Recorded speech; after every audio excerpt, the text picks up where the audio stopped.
I had a good day today, Christmas Day. All right, it was. Took my dog with me to family Christmas dinner. It was lovely.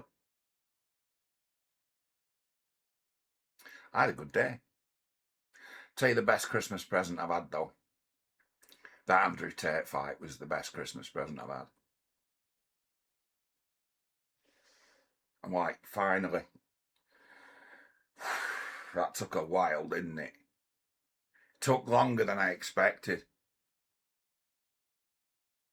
It's like, force this guy into a situation where he can't hide. You know that where he said that God took his stamina away after about a minute of the fight? Because it was about a minute of the fight, weren't it, really? God struck him down. And it's like, yeah, God did strike you down, bro. It's like, you fool. He's like, you stepped out into the real world. Thank you. It's like, he talked himself into a humiliating beating off a bomb. Strong lad, but the guy ain't got a fucking clue how to fight. It's like, there's a thing about fighting. It's like, Andrew Tate, as a boxer, has got no jab. You know, like, you've got to put pressure on people as a boxer. It's like, I've never boxed, but there's things about boxing I really like. And the none of them are to do with, because I did karate when I was a lad. Karate's about actually landing accurate punches, isn't it? It's like target practice, if anything. You don't punch people if you fight, though. That's a foolish thing to be doing. You should be wearing gloves if you're going to hit people. Otherwise, you fuck your hands up. And I don't think there's anything hurts more than fucking up your hands and feet. So you don't be kicking people. You don't be using your hands. You might need to play the piano next week, or even sign a fucking check. But we've got the real world of fighting, which is all hilarious. And then we've got the fake sports combat type of fighting. As to where Mr. Tate, if you've seen his old fights, it's like no one's a form who fights him. They all look like a flabby fucker who's going in to get beaten. He's fought a couple of guys who are a bit game. Anyone that were anything like competent in that stupid fucking sport that they're involved in. It's bullshit that you can just jab someone with a kick, can't you? Just push away. It's like, no. It's like winning at that is getting someone off balance and kind of stampeding them, isn't it? It's bullshit, that kickboxing, my ass. It's just a bullshit sport. It's like you could be ranked 15th and only fucking turned up last Thursday in that thing that he were in. So it's like he had absolutely no real credentials for this fighting talk that he's got into. And he's always been mouthing off, hasn't he, about what an hard bastard he is. And it's a matter of, shit. It's like he can't handle himself one bit. He showed the whole world that he's got absolutely nothing going on. Andrew Tate's way of fighting, right, is to throw a dummy with his left hand and then try and hit you with his right. And then fucking haymakers from back here. Now, the haymaker that comes back here that you throw and miss with, it's like, that's what happens when you provoke a fucking nutter. That's what happens. That's the reaction you get. It's like when you find someone who's a fucking proper idiot, they forget that they know how to fight. They forget that they know how to fight, and they'll start throwing these fucking massive haymakers. And it's so funny because even when you're as big a target as me, you just take a step backwards and they go, woo. It's like, if that punch hits you, right, it's because you're not fucking facing it. The only time a haymaker should get you is when it gets you completely by surprise. Andrew Tate throwing punches from back, and it's like, you're not Superman. And the guy, when you come back like that in real time, the guy who's got a real eye on you fighting, Might just get a fucking way of that. It was incredible as to what you just don't listen to people. I dare say there's a few people have come along and said, right, okay, you're right for it. Yeah, I'm right for this. Like Catherine Tate. Yeah, I can do that. Yeah, I can box. Yeah. No, I don't need any coaching. It's like, so what you've been doing to prepare for this fight, mate? Because you're a pro. You know what you're doing. Shit. You're preparing for any kind of boxing match. It's a matter of, okay, I'm only good for a fucking round. I've got to do something like I've got to land the one punch I can throw. That's how fucking useless he was for fitness. He was defenseless, but the guy we're fighting against didn't have the skill or the means to just put him away. It's like going down because you're tired.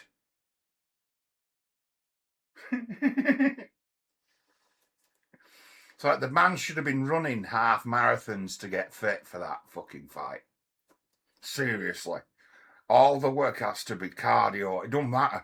It doesn't matter how fucking hard you hit or how good you talk, right? If you are not fit enough to win, you're not going to win.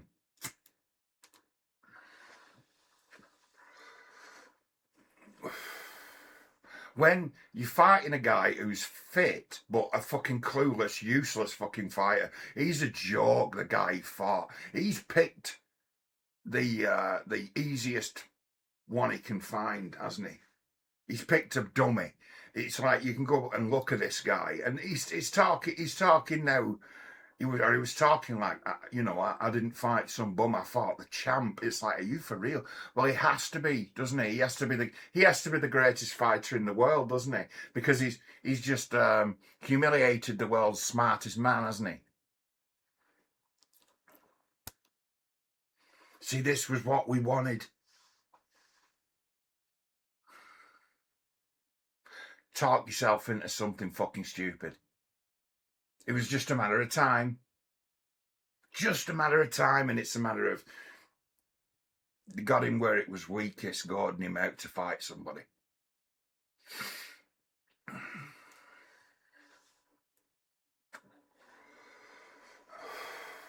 So you get it where he likes his fighting talk. He's full of it. Now, I like fighting talk as well. And many others do, don't they? Fighting talk. I can't do it anymore. I got a bad heart. Should not knock it off.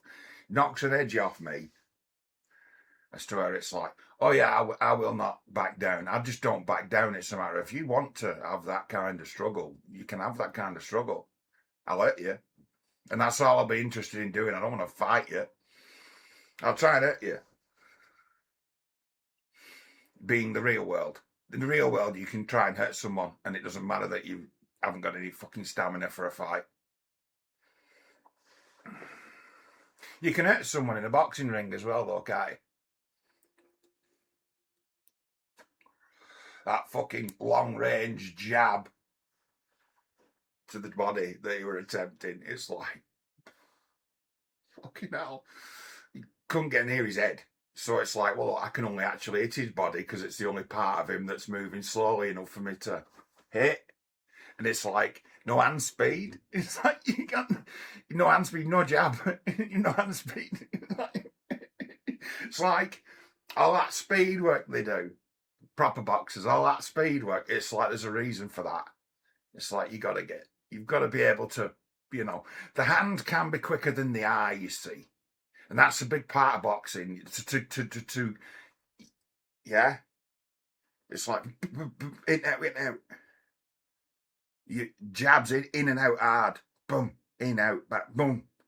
It's a speed game. And it's like he didn't have that. He wasn't even equipped for it. He wasn't set up for it. He had no idea about it.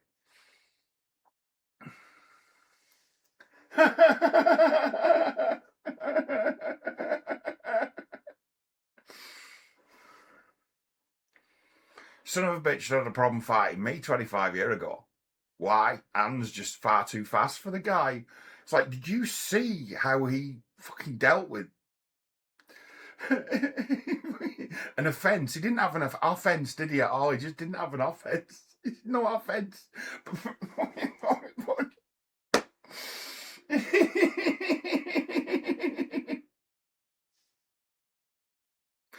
Probably awesome with a baseball bat. The saying he's probably pretty good with a baseball bat, or would be absolutely devastating tough against women or men who'd already submitted to. Well, I don't want to go now. No, he's the hard bastard. There are a few people, right, that I know who I'm like, you just leave it on. You leave it outside. There's no point ever trying to bully this person in any way. You've got to use your silver tongue to reason, and you've got to find common ground with him. You've got to work together. Why? Because he kicked my fucking ass.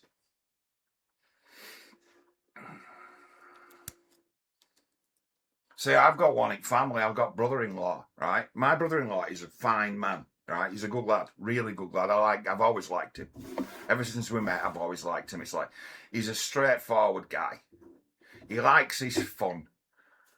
But he's a straightforward bloke. He's not wicked. He's not mean. He's not mean-spirited.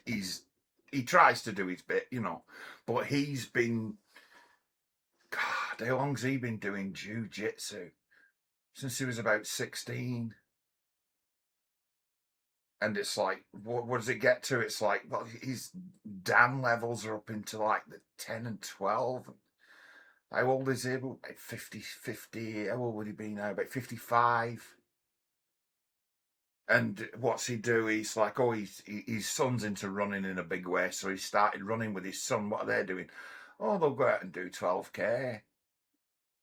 And then it'd be a matter of, he don't just do jiu-jitsu, he's also a black belt in karate as well. He's added to his game. And also, once he sussed out karate, he then took on dancing. What? Yeah, he started going to dance classes. Understanding that the strength he likes to work on, which is like core strength, he's unfucking believable in a house removal, my brother-in-law. The things that the fucking weights he can lift are like, whoa. He is, you know what I mean? He's a fit guy, right? And ever since the day I've met him, I've picked up on, Jesus, what, jiu-jitsu?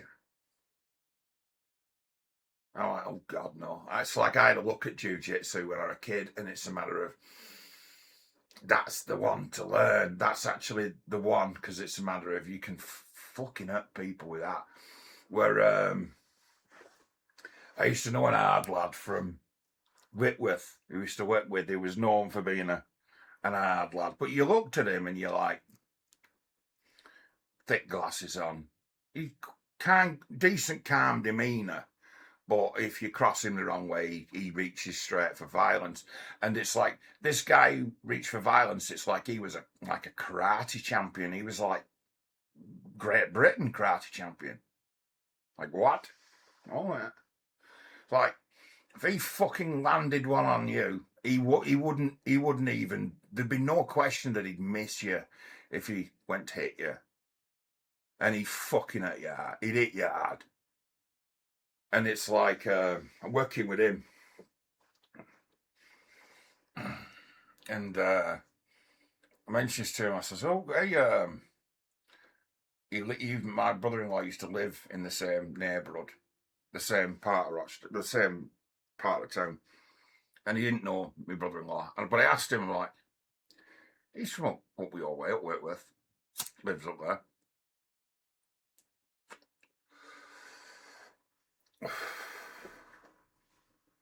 It's like, do you know him? No. It's like, well, he's a martial artist too. I've seen all these bits of like patches and things like that in frames on walls, and like, what's he into? Jiu-jitsu. Oh fuck.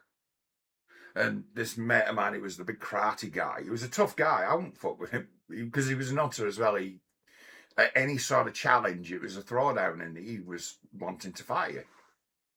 That's the way he was raised. I'd rather people be like that than snide and sly. I'd rather they were straight up like that. You can usually reason actually with that guy who's full of, it's like compromise or death. You know what I mean? Some people are more willing to listen when they're actually fired up for a fight. It's weird. He was like that. He had a good level of tolerance as to raise an eyebrow, but you pushed him. You knew what you were getting. He'd be like, whip mouth, see this.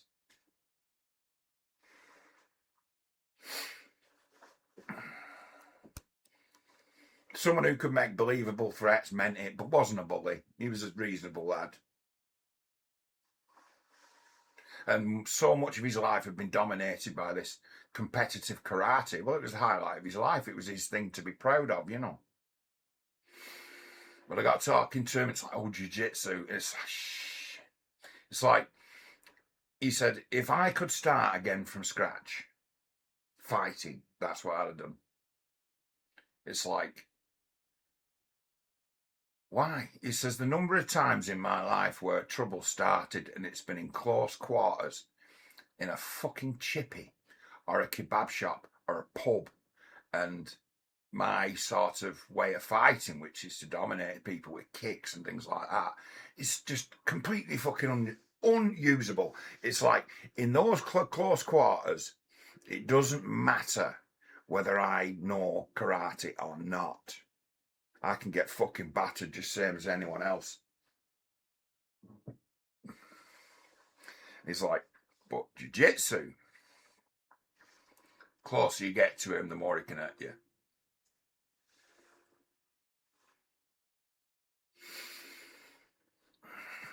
It's like, if you in reality, it's like, if you want to learn how to, end something quickly, that's the one to learn. It's like, what? Just put the guy in fucking agony. Ooh, have you calmed down now? Yeah, I've had enough. He's like, that's the one to get into early. And he's like, he's so he got so regimented in the karate and his ability to hit with combinations, not be blocked, hit with combinations, and as well as that bare knuckle, as to where the man who can block well can hurt you, can really hurt you, as to where he's ready for it and maybe you're not, and he breaks your fucking hand when he's blocked. It's like some fucking bone crunching shit happens in real life, I dare say Mr. Tate's seen some of that. He will have done. But I think most of what he's done is dish out beatings to people who've already submitted based on the idea that he's a fucking hard man. As to where it's like, I know some very fucking hard lads myself in real life, and you know what the thing is, they've all got in common. They were all really badly bullied at some stage. And where there's the old adage of, if you can't beat them, join them. It's like, well, they joined them and then they fucking left. And what you left behind is someone who hates the person they once were and becomes something different. And the something different they become can't fucking stand bullies. The presence of that guy's red rag to a bull is to me, it is to plenty of other people. As to where it's like, if you know people in your life who run their mouth like that, yep, something usually bad happens to them. I've known non-internet versions of that guy playing the same act with the same fucking roid muscles, running the girls, and the things I've seen happen to him. Not good.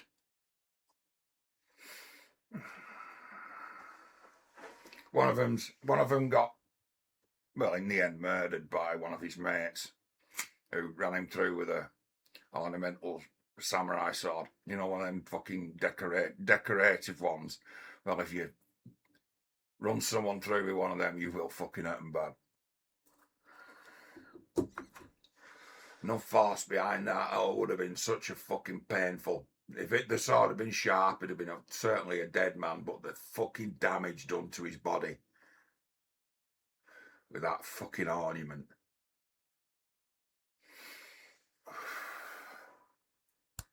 Took him 4 or 5 years to die from it, but I don't think he spent, I don't know, 3 months out of hospital. Died bad and long and slow. Gave every fucking, in essence, you live your life like that, you give every person, as for one reason or another, would be able to find a reason to come at you. They're very, very divisive figures, people like him.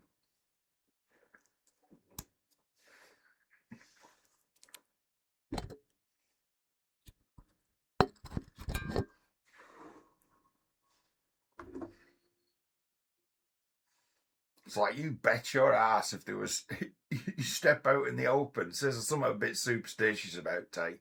He hasn't worked, he hasn't fucking trained properly, and he doesn't know how to fight. But he's told himself he does, which is just, yeah, that's where it gets to with that fucking crackpot narcissism.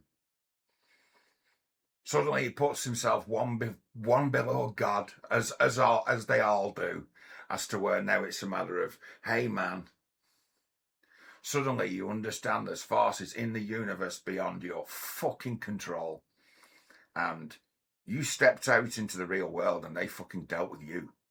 There is nowhere to hide in a boxing ring in front of cameras.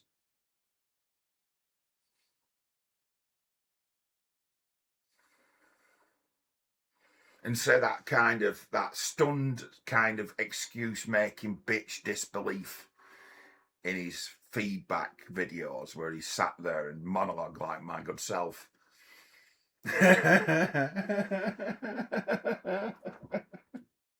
I'm not making excuses, but here's a lot of excuses.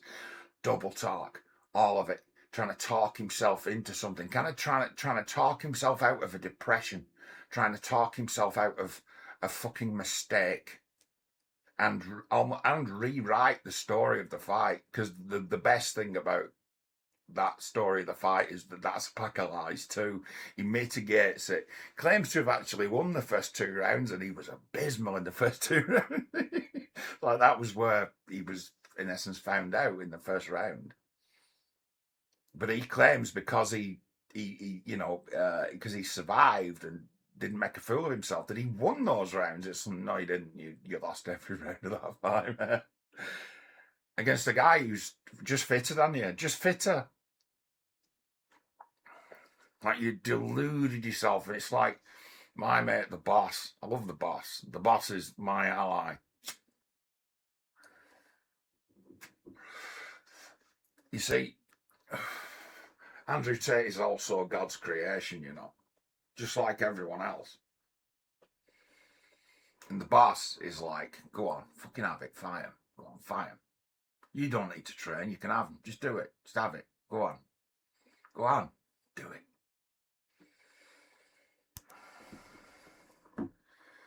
Gets in ring, starts moving around, and suddenly he can't fucking see you. Spirit's fled.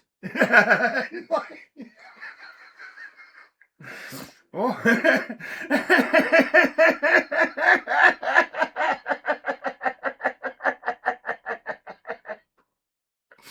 Yeah. So it's like, in that moment, there's no one more surprised than him. Oh, what?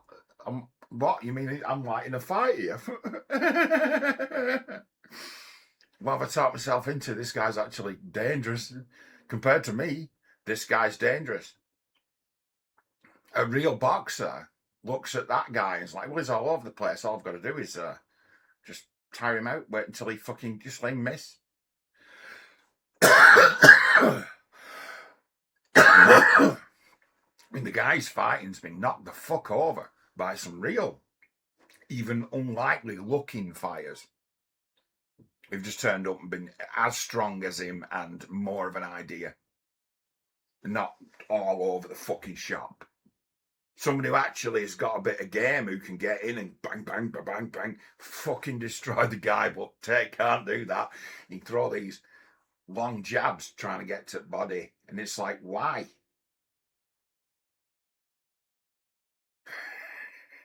Why? It's like, yeah, you can, you say, let's let you, maybe you believe you've got this power punch that's going to destroy and break ribs and things like that. And it's like, no, if you can't land it, you've got to get it. That hit's got to come up tight. You can't just lunge at it and it connect and break ribs. It's like, he seemed to have a plan, and it was fake a punch with your left hand and then go for this swooping long sort of cross into the body. And that's the only plan you've got. It's like, oh, for fuck's sake. It's like, I can, but the thing is that Demore guy, he should have actually really took some care to work out just how dangerous the guy could be. In that, it's difficult because he could improve, you see. He's a dickhead, right? Likely doesn't listen to anybody. These fucking social media influencer types, they don't listen to people. They're up their own fucking asses. They listen to people who tell them what they want to hear. So it's like, there's always a chance that Demore guy could one day take it seriously and listen to someone who said to him, look, mate, you're a fucking joke, right? And this is where you're going wrong. To actually just listen to someone who he might have some respect for. That guy could improve. And it could happen, 2 weeks of intensive being fucking shown. Or spar against someone who had no mercy for him. Bashed him. I'd teach him real quick. So something like he could learn real quick. He's one of them fucking thick cunts. So it's like a few bashes around the head might teach him how to fight at some stage of the game. Whereas that thing that Tate fought was fucking, whoa. It's just a fucking madman gets in a ring. Picked a turkey to fight. And it's like, if he'd have picked someone dangerous, because he was running his mouth, he was interested in fighting some really dangerous men, there's a strong likelihood Mr. Tate might have found himself killed in the fucking ring. Heart attack. Seriously. It's like, you put yourself in that kind of situation. The boss, never, do not be that cunt, I'm telling you. Seriously. He's left himself open to be just annihilated. It's like, here, do you want an upshot, Tate? It's like, how old are you? 39, 40. Like, what's your blood pressure like, bro? The same. What's your blood pressure like? What was it before and after that fight?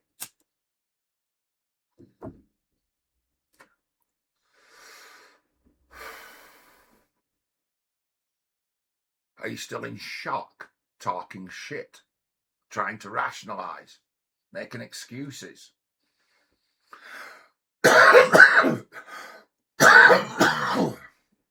only bit that I like that he said, it's bullshit, but yeah, that there's larger forces than you in the world, and they may have conspired to let Jake Demore win. It's like, yeah, they might have done.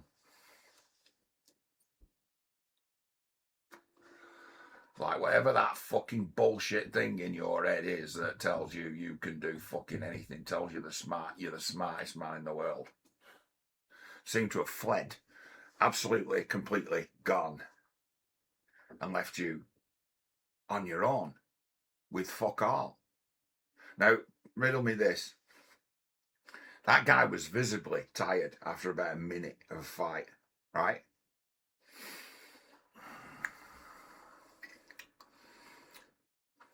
These kind of drugs he's into, he's a cokehead, isn't he? And he's obviously steroids and things.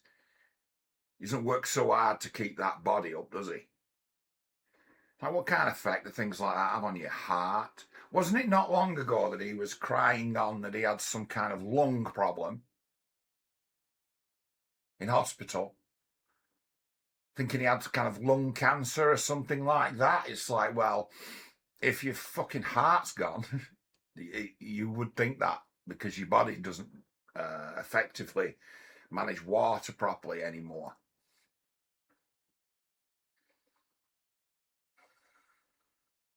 And you need to go and see a doctor, Mr. Tate.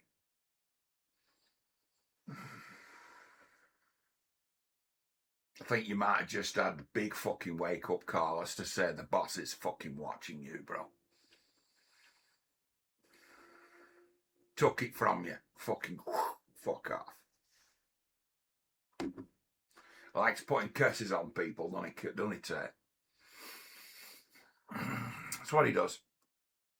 Once upon a time, he used to crack on that he knew scumbags everywhere in his network. There are members of the war room everywhere, as if he could dial up cunts for hire to harass you and come to your house and things like that. That was a big part of his I'm a gangster, I'm this hard man, people respect me shit he had going on, which in the end changed form or manifested itself in the real world into spurious attempts to jam people up legally. It's totally spurious. And tricking people into thinking they needed lawyers, which is the game. Yeah, that's the game of spurious. That's the game they're playing. You've got all these fucking dickhead lawyers now, haven't you, saying never talk to police. Right? It's a sales hook. It's a tactic. It's a dirty lawyer tactic. Convince you to say fuck all and convince yourself you actually need expert help here in this jam you've got yourself in. And it's a matter of, yeah, well, welcome to the fucking club, as where something small and spurious can end up costing you a lot of money because you're fucking stupid. You know that, say, gadget and the like, right? Right? They have been raising money for lawyers for legal defence against this spurious case that Tate put against them, right? My friend Lucy Brown is also on the same paperwork. He's suing her as well. Do you know what she did about it? She ignored it.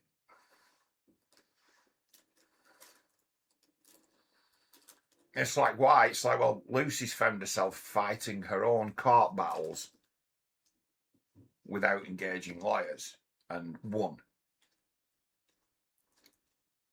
So it's like, I think quite a well-worded letter, a couple of 100 words, should see that dismissed anyway, shouldn't it?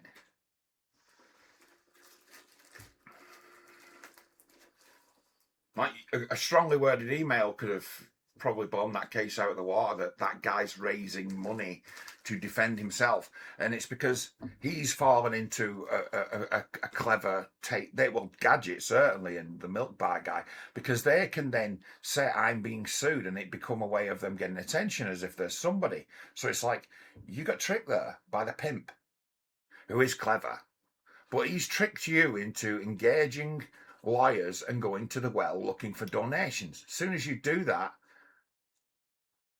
you're a grifter. You've then got an incentive to start producing content. And when you have that incentive to start producing content like that, suddenly it's quite easy for him to say, oh God, this guy's a stalker. This guy's making money out of me now. He's making a wage off my back. It's like, well done. You've fallen for that. It's like, Tate's a master criminal. He really is. He's a master criminal. And in real life, right, he'd be surrounded by lots of bodyguards if he didn't operate on the internet. For that guy to be given a platform as to create his own kind of smoke screen. Some people shouldn't be allowed on the internet. He's one of them. It's like, why? It's like, this guy's a dangerous bullshitter and a really, really bad influence, as to he doesn't practice what he preaches, although sometimes he does.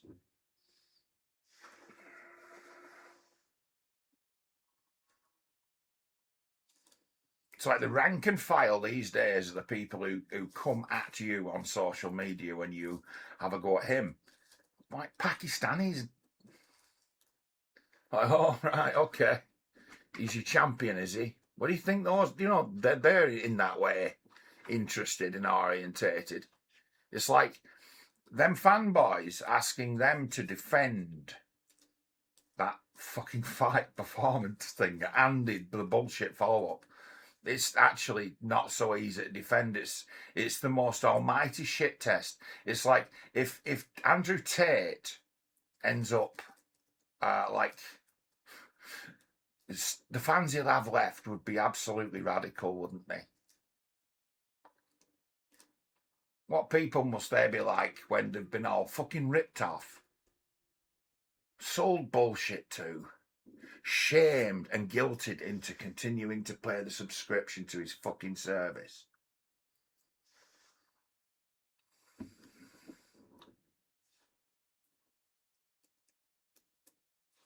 As the fucking gall to say, you should consider this boxing thing as a gift to you guys. He said that to people watching video. Consider it a gift. I did that out of kindness to like, what?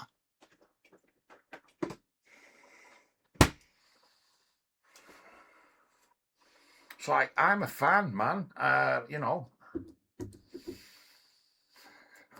Break open the pop, and what happens next? Because it's fucking marvelous. It's like it couldn't strike any better.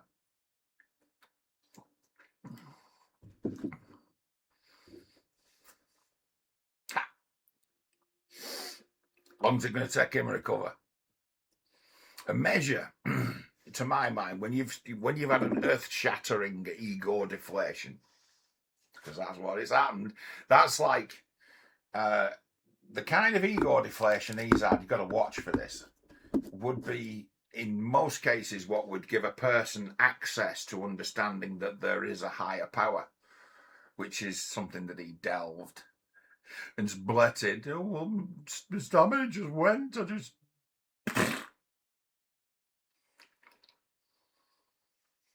And it's like, you're fucked at that stage. You're gone. You're done. It's like once you realise that you can be in that way brought down with a mind as fucking sort of cerebral and calculating. I don't underestimate him as being a piece of fucking work. Not for a minute. Nor should you. Nor should anyone else. Slippery as a fucking eel. A bullshitter who will speak with absolute certainty of every word he ever fucking says.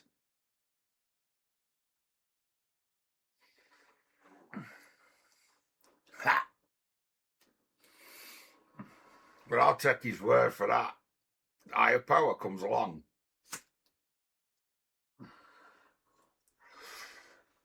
Do you know the best part about that? Well, it's like the boss, right, conspired against him to destroy him.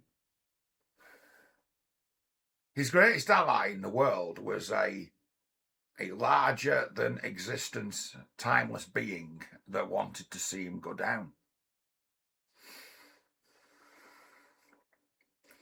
Man doesn't understand God. He doesn't actually understand the force that he's now admitting exists. That he's powerless to do anything about. It's like, gotcha, bitch. You've had it. You're in the shit. You've been called out many times. You've been warned on many occasions. And you've just been called in. See ya. It's like what you had that you'd call, I don't know, power, mojo, gone. Motivation, gone. Enthusiasm for the grift. How long is it going to take him to recover, and what's he going to come back as? Why? Because now the rug's been pulled from under him. That great karma beast I call the boss. Got a real problem with this guy. Breaks every fucking rule. He must be, in himself, one of the most broken people in the world. Wicked. And a despicable liar. It's like the punishment in store for him. It's like, oh, you want your shit back, do you? Wow. You want your shit back, do you? Wow. You can't, he can't even start to put right what he's done.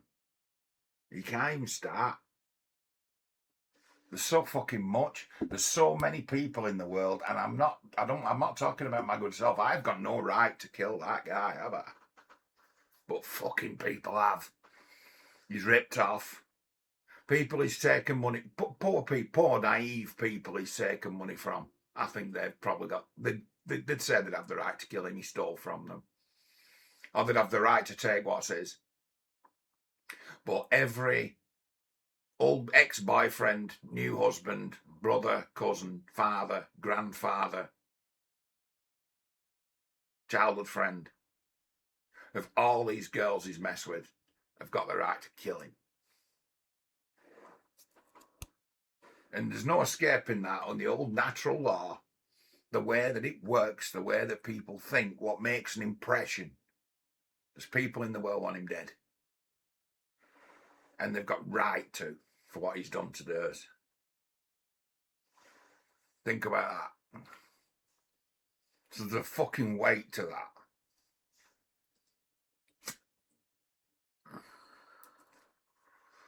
You think he might have picked something up from that crowd? You know what I mean? Even though it's like, that's a good sporting sort of thing. It's a sporting thing, isn't it? That YouTube boxing. The people who go enjoy it because it's sporting. It's a sporting thing. It's a sporting event. And those people in that audience are a keen eye. It's a video of, what's he called? Hamid, what's he called? Amir Khan. He was a good fighter, weren't he? And you weigh him up, it's like, what a level-headed guy he always were. He was serious about the boxing, really professional. And he's there with his pals, they're like Pakistani fellas with broad Glaswegian accents, like, proper, working class British Pakistani guys. Cool guys. And he's walking out of that fight. It's like, this is unbelievable. This is the worst fight I've ever seen. And it's like people who Tate would consider himself, because he's such a narcissist, that he deserves to be in the company of people like that. That's the club he'd like to join. And they're just turning their back on him and laughing and saying, this is fucking shit, man. This is shit. During the fight. And it's a matter of that crowd turn on him. That crowd, specifically that crowd. People who've turned up to see a sporting event. And when he walks in the ring, apparently it's got a bit of spice to it, hasn't it? Because he's such a well-known cunt. And they're expecting to see a sporting thing, and they don't see that. They get something completely different. They get to see the worst fight they've ever seen in their lives. It's like this fight was given a platform. It's like, this looks like two schoolboys who've been watching Bruce Lee movies and decided to have a fight. And they mean to have a fight, but neither of them know how to fight. But one of them is fitter than the other. Actually, properly. Because this fight was always pretty much destined to go to the distance. Pretty much destined. Knockouts, few and far between.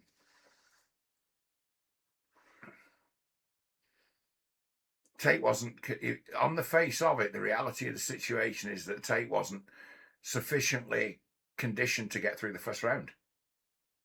And he actually turned up to fight and mouthed off. me. I want to get into this clique. I want to be around these hard bastards.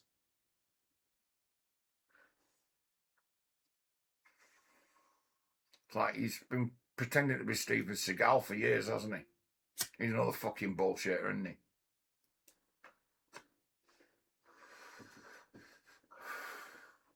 He is.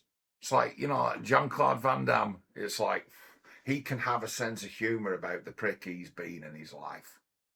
He's actually an interesting act now, Van Damme, in that he's so self-effacing and there's such an honesty about him. He's actually quite almost delightful to watch in anything these days, Van Damme. He's so...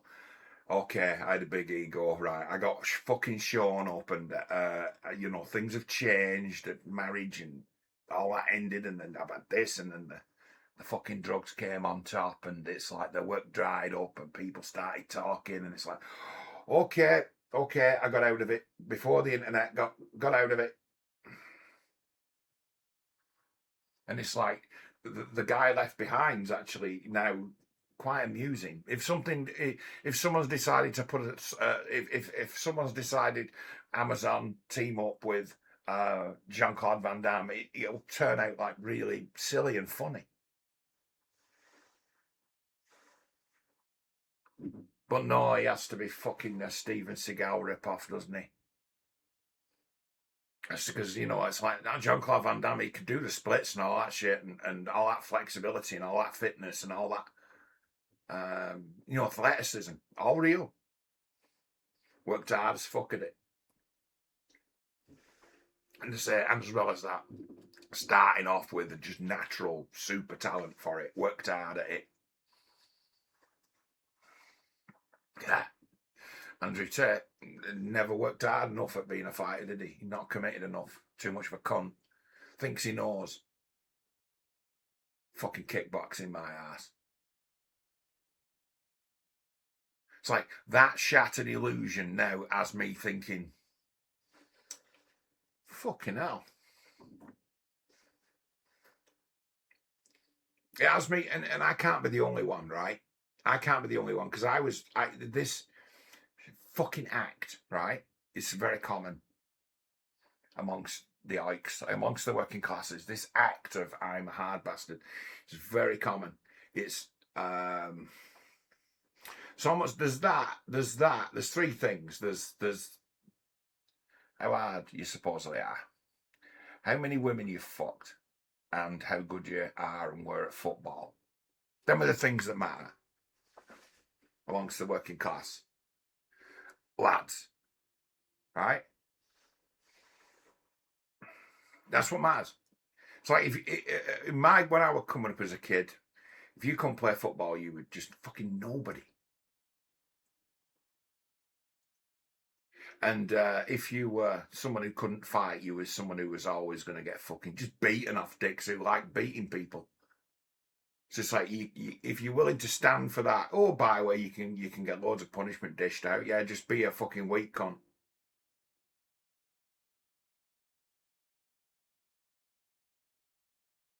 But it's like the socialisation of schools is always the go and make friends with someone who's a bit less cerebral than you, who you can be a good friend to and help, who might just protect you. I've been in fucking prison. A bit of chains of protection going on as to where there's people I protect to make sure they don't get bullied, or if anyone starts on them, they come and have a word with me. That used to happen at my middle school, and I was even in cahoots with the fucking headmaster. Pulled me in. Right. Come to an understanding. It's like we know from what we've been told about you from your previous school that you are not a stranger to violence. No, that's quite true. Yeah, it's like right. There's a kid in your year who his parents have been in contact. They think he's being bullied, and it's difficult for us to deal with. It's like, could you please go and make friends with him?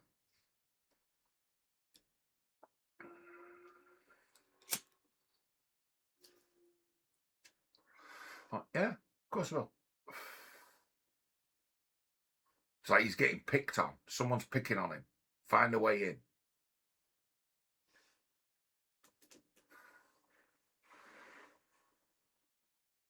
And no one ever fucking touched that guy. Why? How'd you do that? Well, you're socialising. From him just being a kid who worked hard, suddenly he's a kid who's got a voice who can speak. And it's like, why can he speak? Because he's a smart kid and he can be confident, because if people want to deal with him, they have to deal with the other lads who've decided they don't want to see him get bullied either.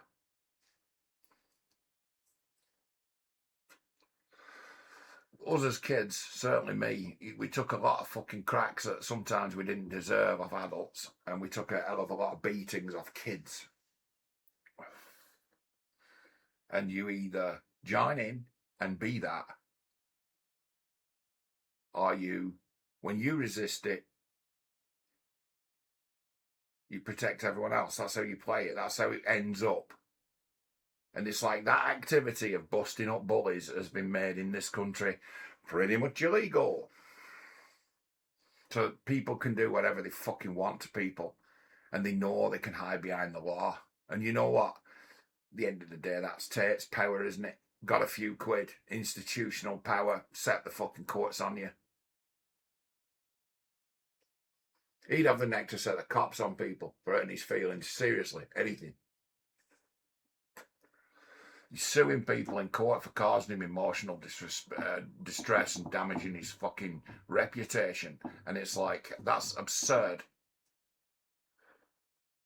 I say, some people have let him trick them into hiring lawyers, thinking that they can't just write a letter and get it dismissed, because it's fucking ridiculous.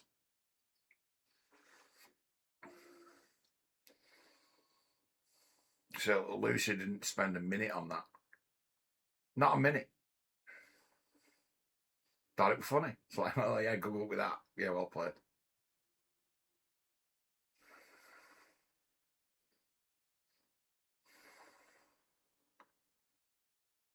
Fuck you about that guy. Will, if you allow him to, cost you money and fuck you around, sending you letters that you need a lawyer's eye on for fucking years, and think it's funny. And those who he's in league with who do it, they think it's funny as well, because it's in essence just an amplification of their game. He's got some bent lawyers, hasn't he? Who, when people point the finger at them, as they say, you're just a fucking back. You're just a shit version of Saul Goodman.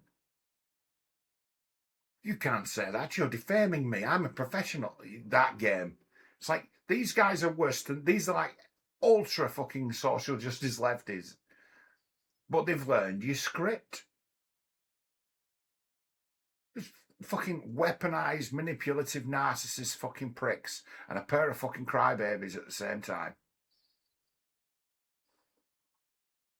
Like, please step out into the real world just for one moment. Just have it so enough eyes are looking at you. Give the heavy crew its one chance to come in and sap everything from you and fucking destroy you in front of a crowd of people, make you look a full cunt. Bullshitter. Fraud. In the thing that's always underpinned your influence. The illusion that you can handle yourself. Fucking credible. A coward who can dish out a beating, but when it moves, he's fucked. You notice that? It's like most of the people in the past that he's fought haven't moved very much. They were kind of frightened. They're fucking psycho. Frightened. They don't move very much. People you're just beating on, they don't move very much either. Like, no, don't hit me. Don't hit me. Stop hitting me. You know, them kids are.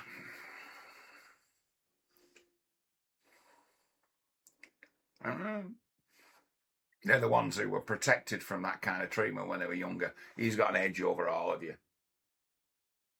If you can't handle a bully who can wield violence and fighting talk, you're in trouble in this world against oiks, scumbags like him into money. You're gonna have a real problem with people like that. You're gonna spend your life getting jammed up by them. Truth of it, you're gonna just spend your life getting jammed up. It's like if the idea of a punch in the face is enough to make you submit, you're fucked. It's like you should have fucking took 50 or 60 good ones on the way up to come to realise, hey, when it happens, it don't hurt that much. Day after, different story. Might be a bit sore. Smash a few blood vessels, get a bit of bruising. But in the moment it happens, as far as I'm concerned, unless you're incapacitated by way of you've been knocked totally off your feet, off balance, and landed badly on the floor. Otherwise, it's a red rag to a bull. And, those who sucker punch and things like that, they, in that moment, prove themselves in the eyes of everyone. They have to be that guy.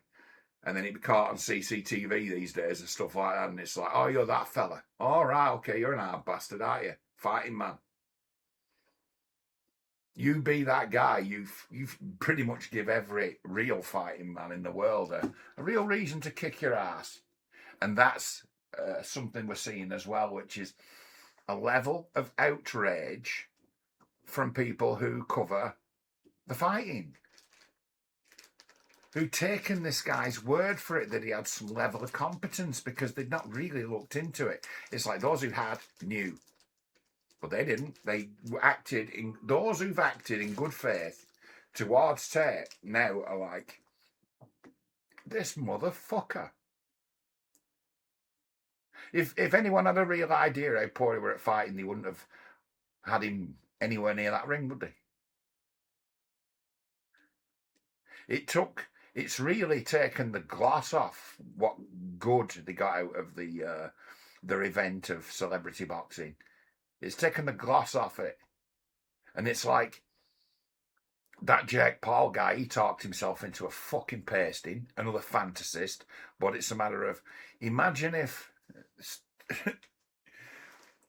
things had been shifted differently and Andrew Tate had mouthed off his way into a fight with Jake Paul.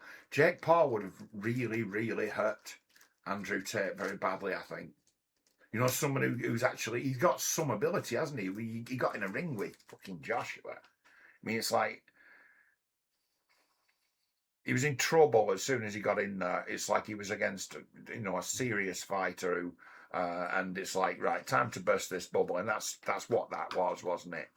Time to burst your bubble. But it's a matter of Jake Paul's level of ability to fight is far and above over Tate. He could have really hurt him badly. It's a blessing, right, to Tate that he took that bum to fight. He took the easy fight, because if he'd have actually had his bubble burst by the boss, against somebody who was really dangerous, he could have been seriously hurt, or things make turns for the even worse. He could have, if he'd have taken a real flogging all over the place, I'm not sure his pride could have even dealt with it. I'm saying things could have been much worse. If he'd have got what he wanted, things would have been worse. And that's a measure of how the world's got to him. Now the internal, the spirit has fucking vacated and said, hey, you see this? See ya. Oh.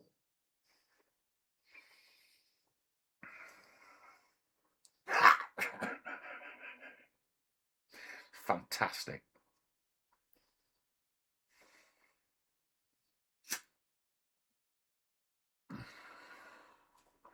Higher power. Fucking love it. Higher power. A higher power. Make the boss. Fucking yes. The greatest inventor of prisons. The greatest designer of punishments. The most vicious and vindictive punisher who will take it as long as you want to go. He'll go with you. Go on, do it, do it, do it, do it. It's because he mouths off so much. It's all lying. Not really in control. It's all lying.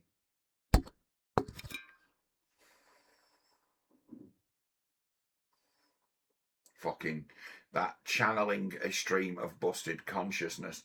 There are those who can do it and those who can't, right? I can do it because I don't normally or usually act in bad faith. I'll be honest, my game and goal is to be as honest as I can be, but I'll give you my opinion. It's just poison. I can speak with conviction because I'm speaking as me, knowing a thing or two, right? And I don't, when I'm speculating, it's like the tone's different, isn't it? I don't pretend to know what people are thinking.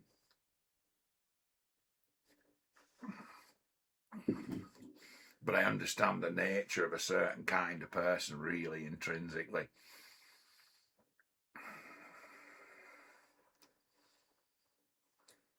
And it's like, it's one of these things. There was a great saying once by that Pastor Manning, a man ahead of his time, if you ask me, or maybe a man from the past who stayed in the past and it did him good. But Mr. Obama and his like got him removed in the end, funding cut, and suddenly a black man that black people don't like because he's being critical of Obama. But he called Obama the long-legged Mac Daddy. And that be the street pimp who got the furthest. And before him, the street pimp who got the furthest was probably Malcolm X, a real fucking thug who learned a new act in prison. Not so dissimilar to your modern day, I'm a leader of a little bit of a cult. I've seen the light. Here I am. Remembered for all the wrong reasons. Nasty pimp criminal who learned a new game. Same game, but adapted it. Malcolm X was a long-legged Mac Daddy. Obama was the king of the grift. He took little more than the skills of a pimp and went all the fucking way to the White House with it. And answered all criticism with, well, you would say that you're a white guy. He'd be the just horrendous, speaking about unity and this and that, and people like, but at the same time, and then enabled a lot of fucking scumbags by them, in essence, learning how he did things, and that then be what drives debate. Say Obama, the long-legged Mac Daddy. We've got a long way to go for anyone to get near the fucking heights he got to, knowing fuck all. But I said, Tate, he's up there. Nasty, straight, bullying pimp. Who, by one means or another, mostly illegal, certainly deeply immoral and wicked, but not technically illegal,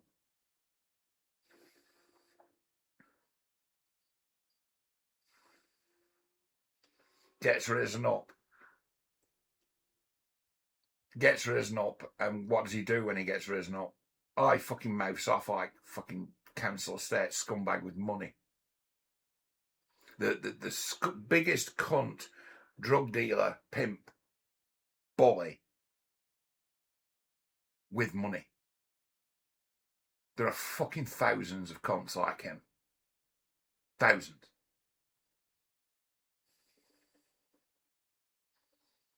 Fools who know no better. He gets to them by saying things that are titillating at first, and then suddenly they're like, you know, this guy talks a lot of sense.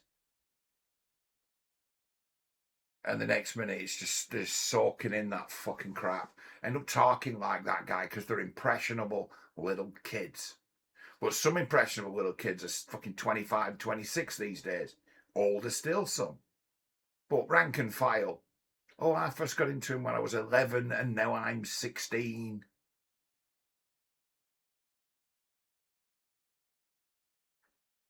See that fucking thing the other... they say that there's a thing that to me is like, what? That clavicular, is he called? Some kid, about 19 or so. Video that went around Twitter. It's like that kid is a Tate clone. He's the same creature, or he's made himself the same creature. He's a fucking bully. He started his own private members club of his tips for, game, pick-up artistry and the like. And he's someone who abuses young women.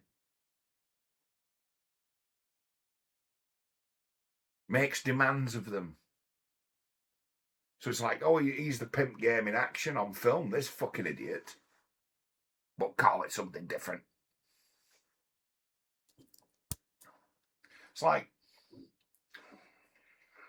looks to me like what happened between that video coming out and then word coming out was that like 4 or 5 people who were in the same cunt sphere of kick have come up with some story as to say, well, this guy's a known stalker. He did this to me, and he did this to me, and he did this to me. It's like, where are the police reports? Don't exist. Some fucking scumbags have all fallen round some in essence, another alpha, some kid of about 25 when these idiots are teenagers. Oh, I'm being the adult here. Don't say nothing. Get the lawyers on it. And it's like, what happened? What's on the video? Oh, a premeditated murder. What? Yes, it happens real quick, but it goes, he's bugging me, I feel triggered, to deliberately run him over with a 7 fucking ton, there's like £7,000 vehicle. Incredibly heavy vehicle. It was a Tesla, whatever the truck is, Cybertruck. And he just went crunch over this fucking guy with one of the heavy vehicles. Like, wow, you've hurt him very, very badly. It's like, if you haven't killed him, you've done him absolutely severe damage. It's like that guy could fucking lose legs and everything over that. It's like you've maimed him with that vehicle. And it was a matter of, he's there. He's not jumping. I thought he was going to jump on that. No, he's remonstrating with him. He's being a bit of a dick. He's getting phone footage of being obnoxious to this pretty obnoxious person. Fuck off. Accelerates. Just takes him out. He's just there, and it's like, not bang. Could that be some kind of knock-on effect of him being heartbroken over his fucking hero getting made to look an absolute cunt a couple of days before, as to where he might have been, I don't know, teetering on the edge? I'm only speculating. I speak differently when I'm speculating. As he murdered that guy, that's premeditated. He looked at him and went, I'm having you. Bang. That's premeditated. And if he's killed the guy, and he's like, that guy's in a really bad way, he's as good as killed him. Probably did worse to him than killed him. Dead would be dead, but alive and fucking a mess, having been run over with a fucking Cybertruck. That's something worse than death. You've done something worse than kill that guy. It's like, yeah, that is like first degree murder. He targeted him. He had the means, and he fucking killed him.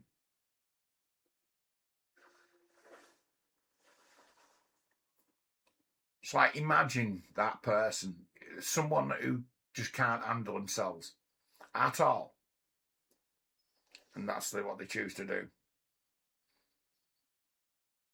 So that whole process, like, you're a fucking impulsive, out of control, fucking psycho.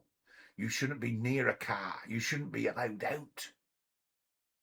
You shouldn't have a fucking kick channel. You shouldn't have a following. You shouldn't be able to grift a living off the internet so you can drive fancy fucking vehicles and use them to kill people because you don't like that they don't like you when you are a cunt.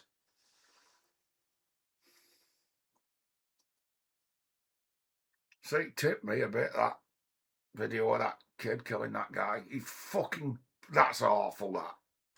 Crunch. Like, fuck me. This guy getting in your face and pulling faces at you and taking filming you. Like, over you. It's like annoying, but did he deserve to fucking die for it? He thought he did, and when he drove away, because he just fucked off when he did it, he said, hopefully he's dead. And that got live streamed. Found its way, obviously, all over the fucking internet. Hopefully he's dead. It's like, that's an open and shut. That's like life sentence fucking shit, that. They'll lie and they'll call it off. Somehow him feeling intimidated will be lauded as some kind of defence. But everyone who watches that video can see, oh, he's murdered him. He's flat out killed him. Like, what other outcome is there? There's a vehicle as heavy as that going over a human. Your chances of not, damn. So I know a lot these days about blood and blood vessels. It's become an occupational sort of part of my life now, you know what I mean? With my own medical issues. As to, oof, I know. Now I'm educated as to all the meanings of the notion of internal injury, burst blood vessels, bruising. Something I suffer from a great deal is bruising with the medication I'm on. And it's like, well, that's a collapsed vein. It's a bleeding internally. It's a weakened blood vessel. What's a blood vessel? Things like veins and capillaries are blood vessels.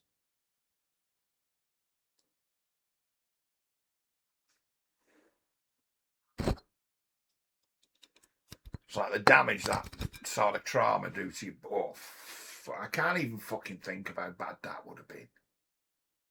In the best case scenario, he's lost a couple of limbs. In the best case scenario, completely fucking smashed, crushed, turned to rubber, jelly. Can't do fuck all with these. These legs are going to go necrotic. They need to come off. It's that. And the guy who did it was let go, no charges. Like, what? Yeah, we've lawyered up. You've lawyered up. And it's like lawyering up gives them now the ability to come up with some grand narrative about how this guy had it coming. And we've started to see it. It's all pouring out. It's like, if this guy who you've tried to kill was such a dangerous stalker, why haven't you ever reported him to the police before, ever? Not real, is it? Desperately coming up with a load of lies, a kind of master plan, group of them all huddled because it looked, but saying that they're all just, in essence, just absolutely fucking stupid. It's like, if you're the person who did that, right, you immediately cooperate with the police and authorities because that's the only fucking chance you've got if the video's there. But it's like he'll politely have kidded himself about what was in the video.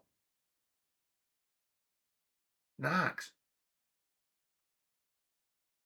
That thing that has gone up on Twitter is like, oh my fucking God. He thought he deserved to die for being annoying. Glad you're not in charge. Where are your fucking parents? I mean, like, really, where are your fucking parents? That's the kids are 18, 19, driving around in some fucking hired vehicle, live streaming. What? All these kids, I want to be an influencer. It's like, what does that require? And, oh, no skill. I just have to be myself because I'm brilliant. And, you know.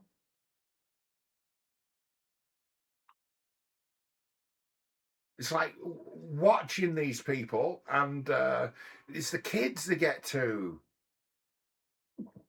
Adults watch these people because they're stupid and they like to laugh at them quite a bit. But the rank and file of their audience are little kids, and it's like these. I don't know. These kid influencers are likely as toxic and dangerous as pornography. As dangerous as pornography to the kids.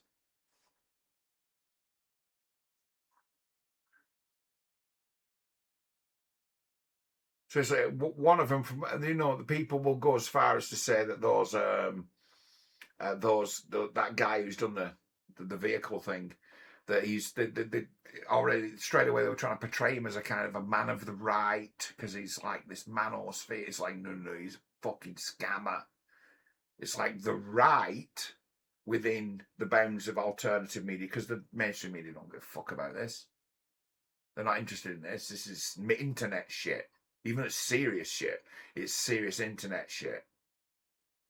None of the proper outlets are even interested in it.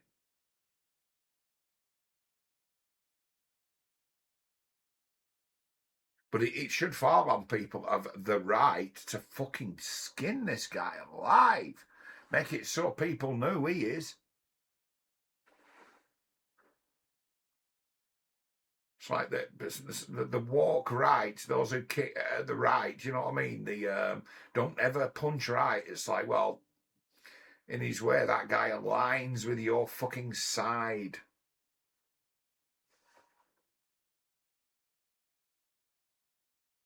It's like you guys who make fucking hit job pieces. It's like, add this guy to your fucking list. He fucking deserves to be famous.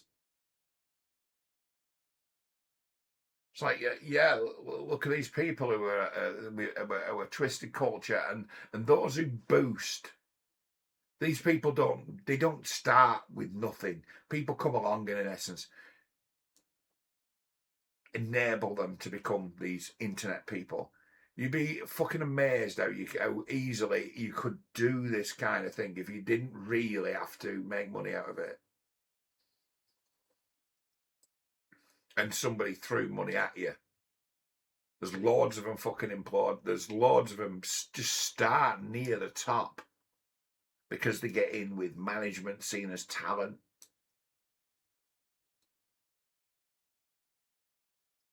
It's like we live in the era of the Hawk Tour girl. What's that about?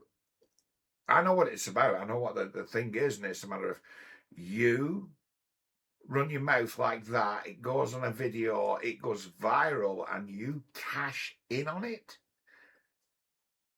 As to what kind of impression are we to take from you, child? As to what, as far as I could work it out, it's like intellectually, she's no older than about 7.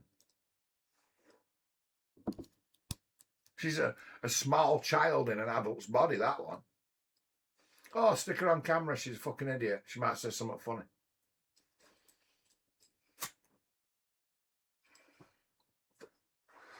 She's titillated a lot of young men with her tales of enthusiastically sucking dicks. Oh, she's star quality. Let's start a meme coin. Let's make the Hawk Tour girl famous. That's where we are.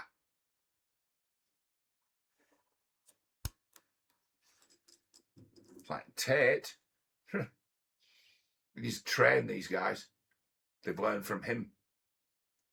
They're of his kind. They're of his character. They identify with him. What are they? Fucking psychopath grifters who just have emulated the guy. I can do it and get away with it because I haven't got a lot of cases hanging over me for fucking all kinds of fucking rape and trafficking and all sorts of shit. I can be Tate without the baggage.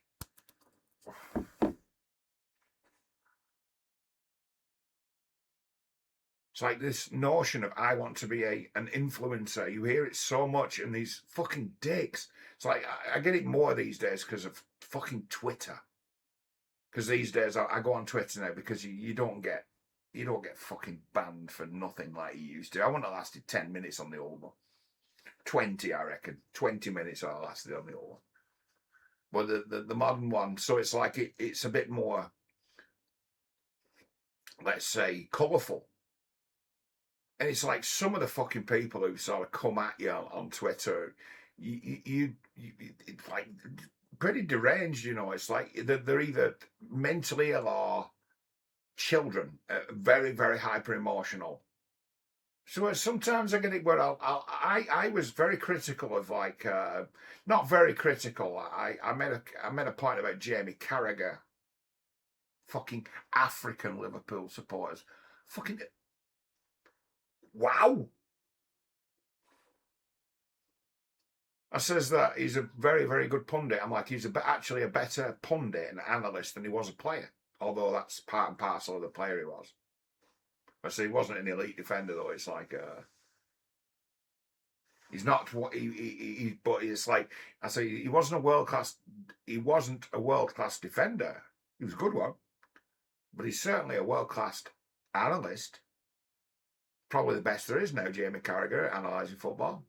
And I hate to say it because I thought you were a fucking waste of space as a player.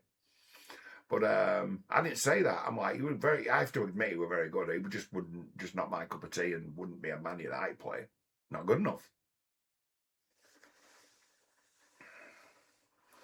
So I'm like, good player, great pundit, great analyst, and seemingly actually quite a decent person. Although he did spit at someone out of his window, didn't he, once, deliberately.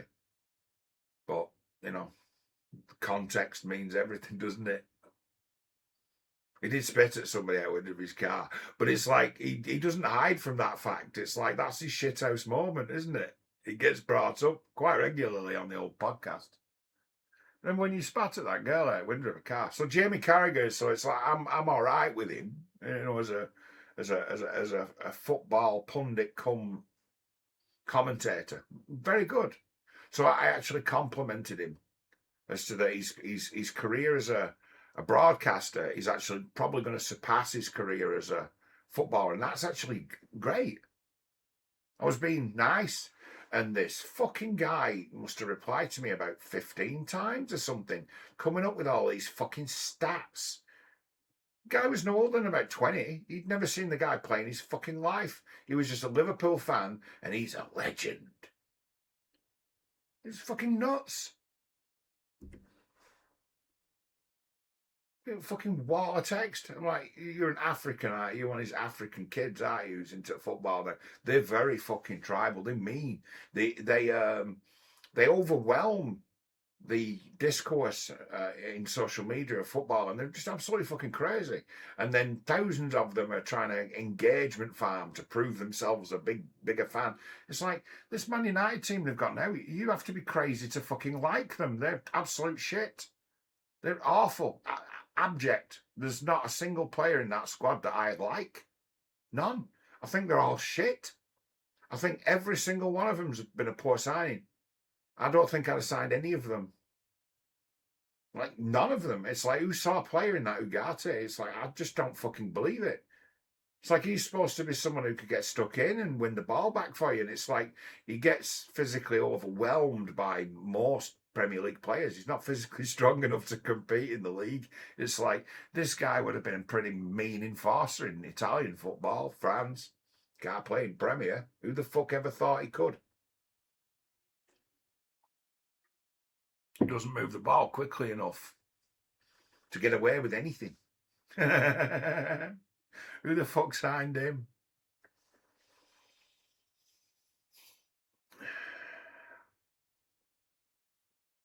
How did I get onto football? Most of saying is a reflection of fucking emotional, explosive insanity. It's like Tate's gone down. He's fucked. His ego's, say, deflated. If he comes back in a fortnight, right, back full of shit, right, it'll be much easier to deflate him. He won't be able to handle criticism anything like as well as he once could, no matter what his mechanism for doing it was. It won't be enough anymore. Something's been taken away from him.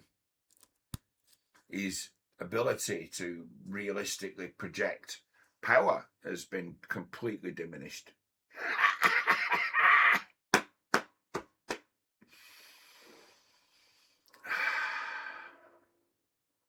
What I got to do?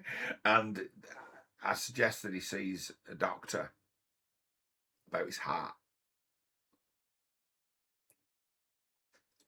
If he's conditioning himself for a fight and he runs flat out of steam after a minute, that tells me that that scare he had over his lung, where he made it something and nothing, maybe he was having breathing difficulties. That's what it would suggest. Breathing difficulties. I put it to you that that guy has got a broken fucking heart, physically. And now in that fight, in that crucible,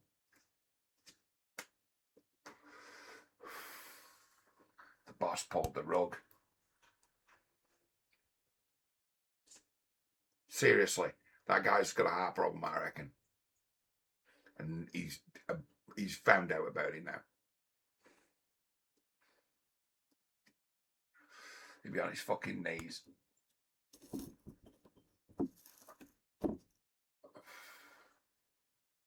Tell you what, and that's bigger than him, that he points the finger at,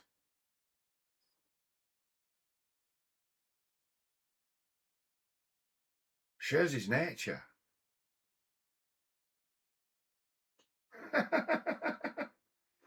It's him against him.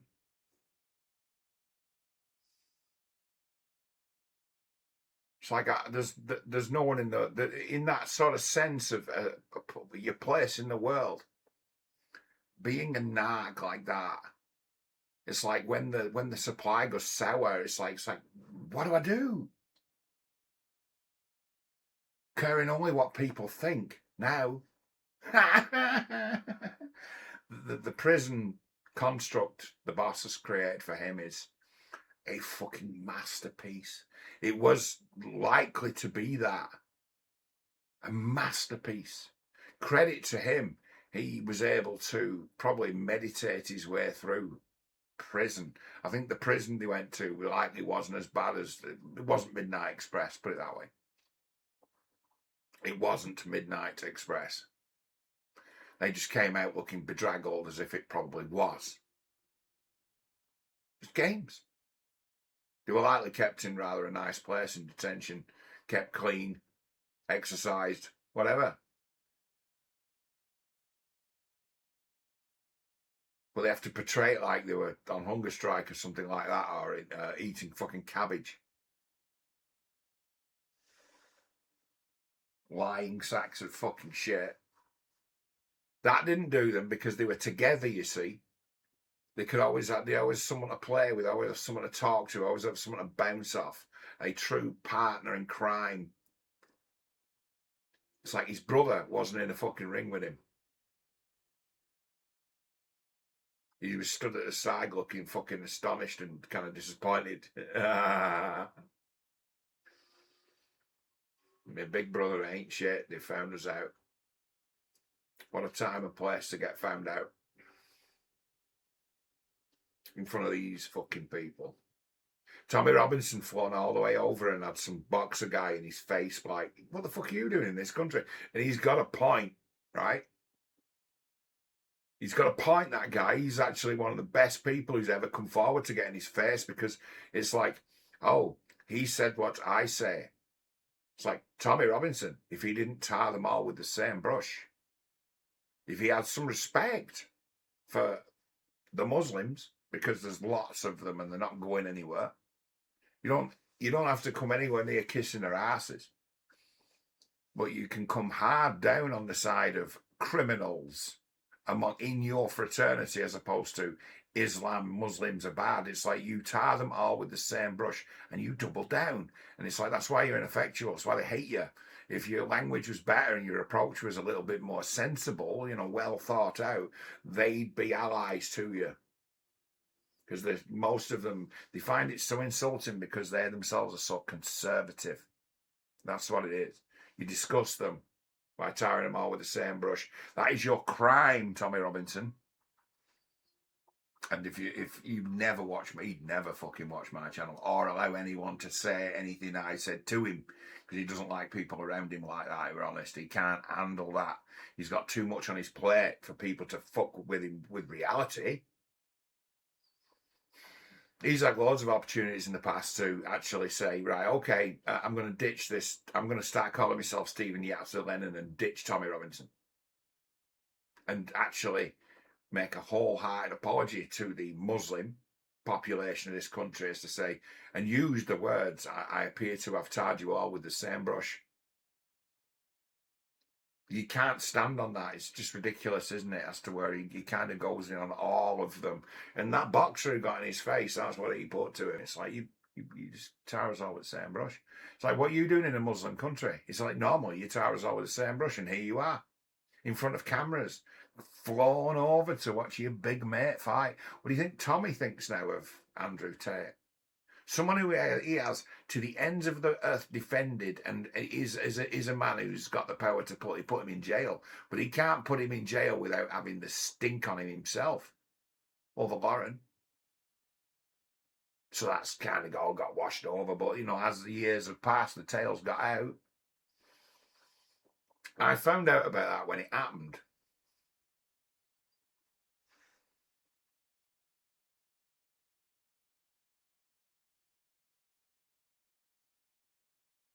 Say, Lucy's book talks about it. It's like you've got Lucy's book. You got like a 19-year-old girl from, this is astonishing crime, this. You got a 19-year-old girl from Canada who's a tourist and not very worldly wise, or so she's behind it, she's naive. She's never come across people like fucking Andrew fucking Tate, fucking gangster scumbag manipulators. Never seen one before. Didn't know such people existed. Tommy Robinson's made assurances to her parents. She's a kid. Tommy Robinson's made assurances to her parents. Make sure she'll be looked after. We're going on this visit to see this guy in Romania who's going to provide us with some money.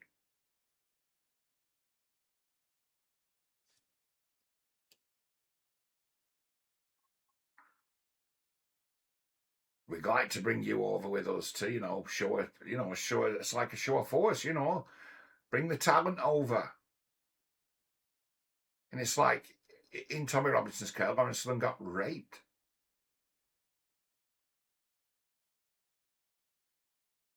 Left absolutely fucking shaken, terrified. And everybody knew about it. And they just brassed it out.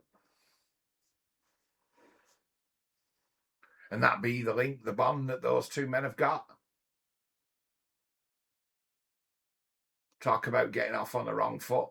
You fucking, when you decide what company you keep, whose secrets you keep, the people whose secrets you keep, they own you. But you also own them. And it's not so easy to own someone who you've convinced yourself is a fucking deadly hard bastard, where it's a matter of if you were to ever get in a physical encounter with Andrew Tate that was a violent one, I'll give you some real advice here. Run away. Just run away. He's not going to fucking run. He's not going to chase you down. He's got no cardio whatsoever. If you found yourself in a bad situation with Andrew Tate, run away and go and get yourself a weapon that will overwhelm him. And go back with it. Go and get yourself a fucking claw hammer or a big stick. Because he'll be puffing and panting, won't be able to fucking catch you.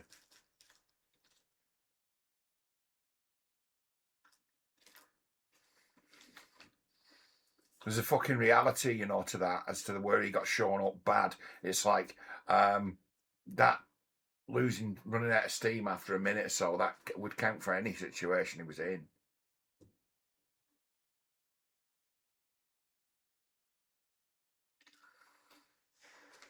No escape from the boss, man. That now runs true. It's like this man's ability to portray himself as hard as nails is just fucking history. He can't stay in the picture for a minute. He's got no fucking cardio. And if you look at him, the way he fucking runs his mouth, and the fucking gear, and the fucking rides, it's like, you know, there was a singer once upon a time who had probably the best female singing voice ever. One of a kind. Wonderful. Karen Carpenter. She killed herself. She was a fantasist crackpot, but she was also incredibly talented. But she had major, major disturbances going on in her emotions.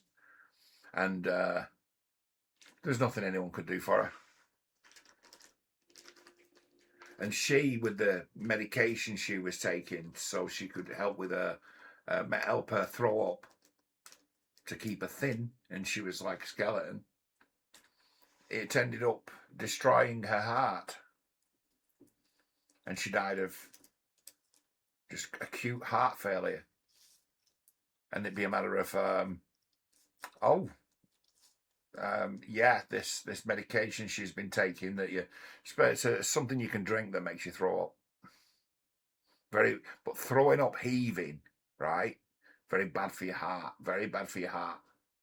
That's the danger of being someone who throws up a lot. The damage it does to your heart. That syrup of yak, it's called, eventually killed her. And it's like, well, this guy's got other kinds of needs and other kinds of fixations, and it's like servicing those appear to have done for his health. He could never admit it to himself, but that guy absolutely spent talking about staying in the fight for 2 rounds. He didn't. He was fucking exhausted after 1 minute. Done. It's like, see you, mate. Your health's fled. That's what happens to cunts.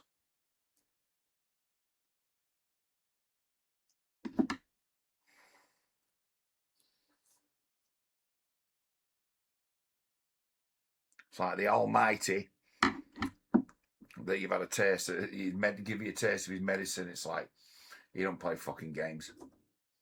Set you up for the biggest possible fall. Set you up for an absolutely unique fucking nightmare where your credibility is to say that you can handle it yourself is no more credible than mine. You, sir, have got a health problem.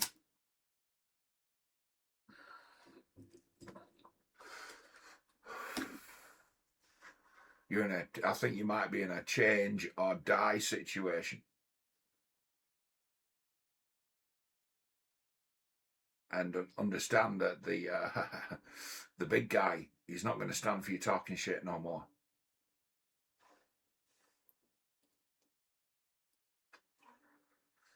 You see, there's a balance to being a bullshitter, right? Because I make this video, and as soon as I finish talking here, I'm going to bed, and my head will hit the pillow, and that will be it. Sleep like a babe.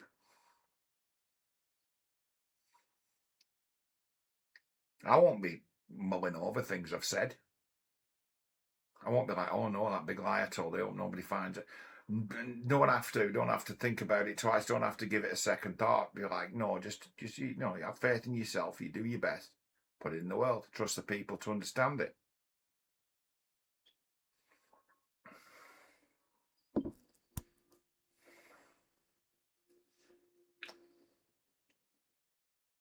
Yeah.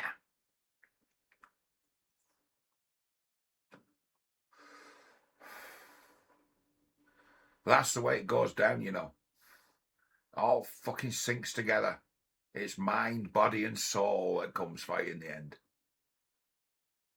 And say, it just needed for the guy to step out into the fucking sunlight just once.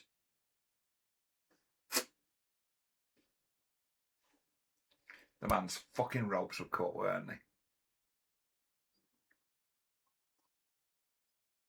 And I ain't talking about no mystic. I'm talking about that fucking crazy, avoidant, narcissist, omnipotent, omniscient brain biting off far more than it can chew. And the reality of the situation be the man's body has failed. Ha! Couldn't happen to a nicer lad.